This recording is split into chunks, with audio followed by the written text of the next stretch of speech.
चाहे कितना ही अभागा मनुष्य हो, सुबह 3 बजे से 6 बजे उठकर ब्रह्म मुहूर्त में कर दो ये काम, जो चाहो वह मिलेगा।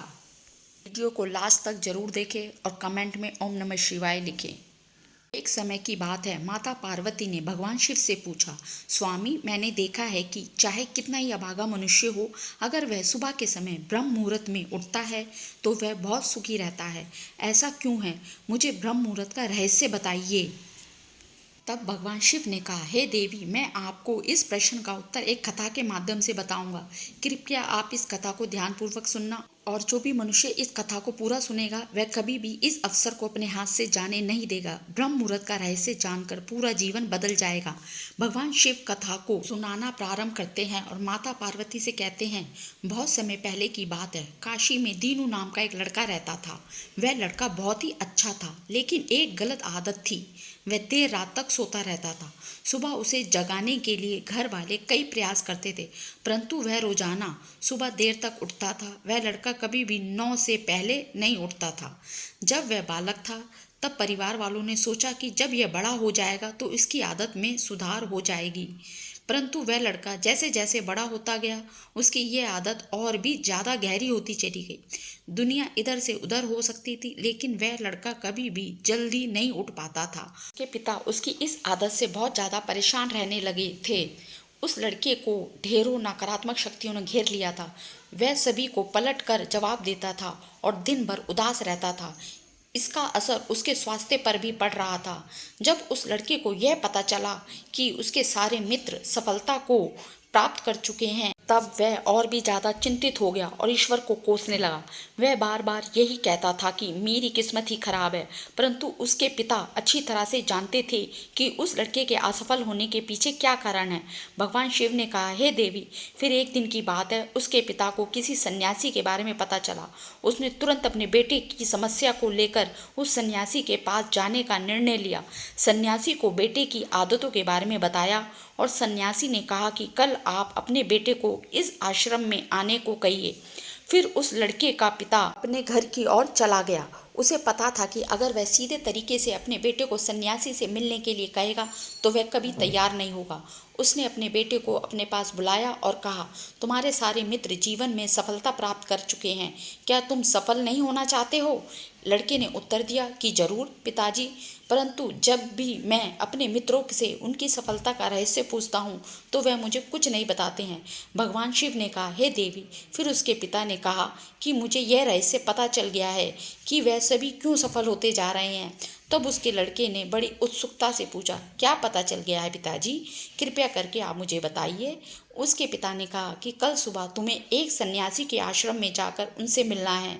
यदि तुम वहाँ पर समय से पहुँच गए तो वह सन्यासी तुम्हें ऐसा मंत्र बताएंगे जिससे तुम सफल हो जाओगे, परंतु एक समस्या है। लड़के ने कहा कि पिताजी, मैं कल पूरी रात जागता रहूँगा और सुबह सन्यासी से मिलकर आऊँगा।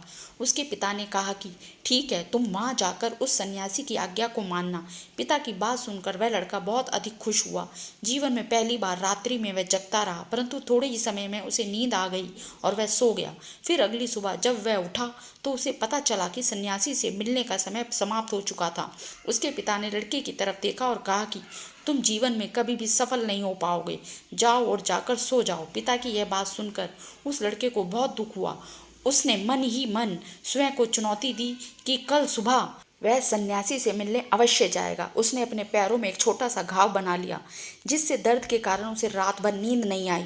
भगवान शिव ने कहा, हे देवी, ये ऐसा पहला अवसर था जब उसने अपने जीवन में पहली बार सूर्योदय देखा था।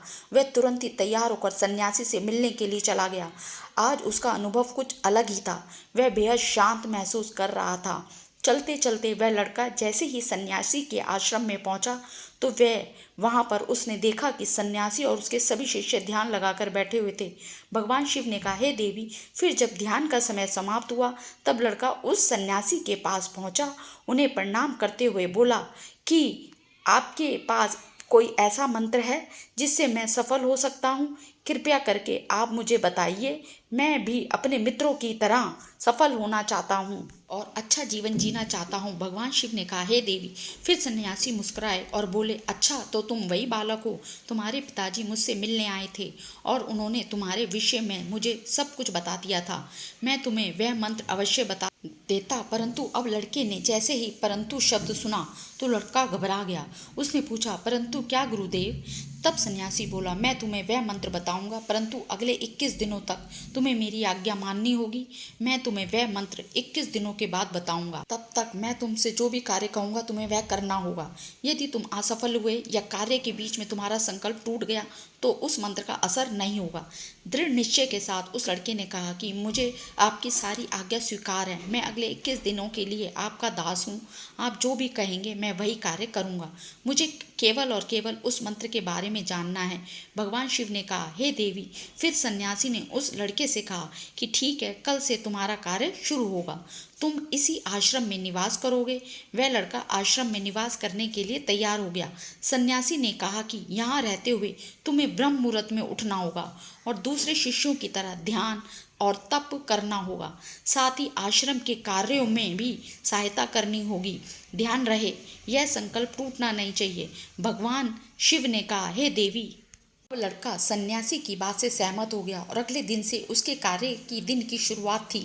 इस बार उसने दृढ़ निश्चय किया, परंतु 1 सप्ताह बीतने के पश्चात ही उसका संकल्प टूट गया और वह 8वें दिन देर तक सोता रहा। जब वह नींद से जागा तो उसने कहा कि मुझसे कितनी बड़ी भूल हो गई है। वह रोते हुए सन्यासी के पास पहुंचा और कहने लगा कि हे गुरुदेव, मेरा संकल्प टूट गया है। अब मैं जीवन में कभी सफल नहीं हो पाऊंगा। सन्यासी ने उसे समझाते हुए कहा कि एक बार फिर से शुरुआत करो, फिर से संकल्प करो। फिर लड़के ने सन्यासी से पूछा कि सुबह उठना है इतना आवश्यक क्यों होता है और यहाँ पर सभी लोग इतनी जल्दी क्यों उठ जाते हैं? भगवान शिव ने कहा, हे देवी। तब सन्यासी ने लड़के को बताया और कहा कि सुबह यानी ब्रह्म मुहूर्त में उठने के पीछे बहुत बड़ा विज्ञान छुपा हुआ है। लड़के ने कहा कि कृपया मुझे वह विज्ञान बताने की कृपा करें। सन्यासी ने कहा कि रात्रि को 4 पहर में बांटा गया है। पहला रुद्र काल, जिसका समय शाम 6 बजे से लेकर 9 तक होता है, और दूसरा राक्षस काल, जिसका समय रात्रि 9 बजे से 12 बजे तक होता है। तीसरा गंधर्व काल, जिसका समय रात्रि 12 बजे से 3 बजे तक होता है, और सबसे अंत में जो पहर आता है उसे मनोहर काल कहते हैं। इस समय को ब्रह्म मुहूर्त या अमृत बेला के नाम से भी जाना जाता है। इसका समय भोर 3 बजे से सुबह 6 बजे तक होता है। यह वह समय होता है जब पूरे संसार की नकारात्मक शक्तियाँ निष्क्रिय अवस्था में होती हैं और सकारात्मक शक्तियाँ सक्रिय होती हैं। ब्रह्म मुहूर्त अर्थात देव मुहूर्त। ब्रह्म मुहूर्त का अर्थ है देवताओं का समय होता है।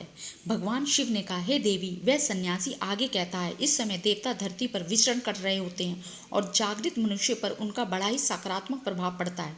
ब्रह्म मुहूर्त ऐसा समय होता है जिसमें मनुष्य का मस्तिष्क बिल्कुल खाली होता है, जिसमें किसी प्रकार की कोई विचार नहीं होते हैं, और जब इस समय व्यक्ति अपनी पुस्तक खोलकर पाठ का अध्ययन करते हैं तो उन्हें सब कुछ जल्दी जल्दी याद भी होता है और यह लंबे समय तक याद रहता है।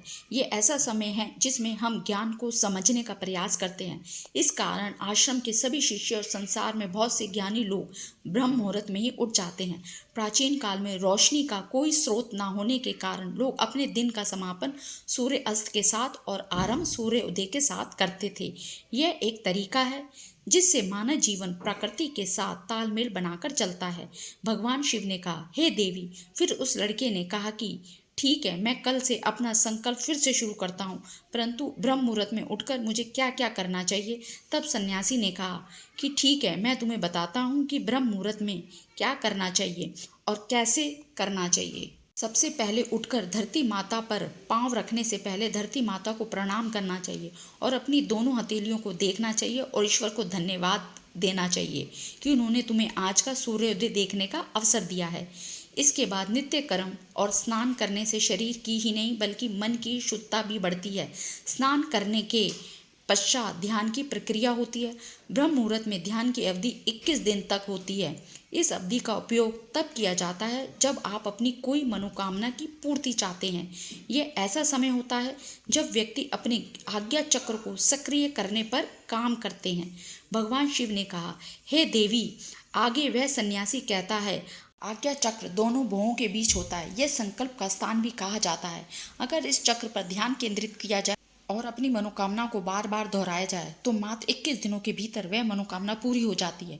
अगर आपके मन में कोई अधूरी मनोकामना है और आप उसे पूरी करना चाहते हैं, ब्रह्म मुहूर्त में स्नान के बाद एक ऐसा स्थान चुनें जहां पर वायु का प्रवेश हो। ध्यान में शुद्ध प्राणवायु का होना आवश्यक होता है। रीढ़ की हड्डी सीधी होनी चाहिए, साथ ही गर्दन भी सीधी होनी चाहिए। सुखासन की अवस्था में दोनों हाथों को घुटनों पर रखकर आंखें बंद करके बैठ जाएं। हाथों की मुट्ठी को बंद कर लें और 2-3 मिनट तक बिल्कुल शांत हो जाएं। सारा ध्यान आज्ञा चक्र पर लगाएं और मन ही मन अपनी इच्छा को दोहराएं। अपने मन में इष्ट देव और देवी देवताओं और गुरुजनों का चिंतन करें। ऐसा प्रतिदिन करने से आपकी जो मनोकामना है वह अवचेतन मन तक अवश्य पहुंच जाएगी और इच्छा पूर्ति जल्दी होगी। आज्ञा चक्र सक्रिय होता है और हमारी आज्ञा को पूरा करता है। मुहूर्त के समय ईश्वर की विशेष कृपा होती है और कोई भी व्यक्ति अपनी मनोकामना को इस समय दोहराता है तो उसकी इच्छा जल्द से जल्द पूरी होती है। भगवान शिव ने कहा, हे देवी, इस प्रकार सन्यासी ने उस लड़के को ब्रह्म मुहूर्त तक का महत्व बताया। अब वह लड़का बहुत ही ज़्यादा अनुशासित और शांत स्वभाव का बन चुका था। उस लड़के ने जैसे ही अपना संकल्प पूरा कर लिया, उसके बाद वह लड़का बड़े ही प्रसन्न भाव से सन्यासी के पास पहुंचा और कहने लगा, गुरुदेव, मैंने 21 दिनों का संकल्प पूरा कर लिया है। अब कृपया मुझे सफल होने का मंत्र बताइए। तब उस सन्यासी ने मुस्कुराते हुए कहा कि पिछले 21 दिनों से जो अभ्यास तुम करते आ रहे हो वही तुम्हारी सफलता का मंत्र है। जो व्यक्ति ब्रह्म मुहूर्त में उठकर ध्यान प्रक्रिया को सही से करते हैं वह सफल जरूर होते हैं। माता पार्वती ने भगवान शिव को प्रणाम किया। वीडियो अगर पसंद आए तो वीडियो को लाइक और हमारे चैनल को सब्सक्राइब करें। धन्यवाद।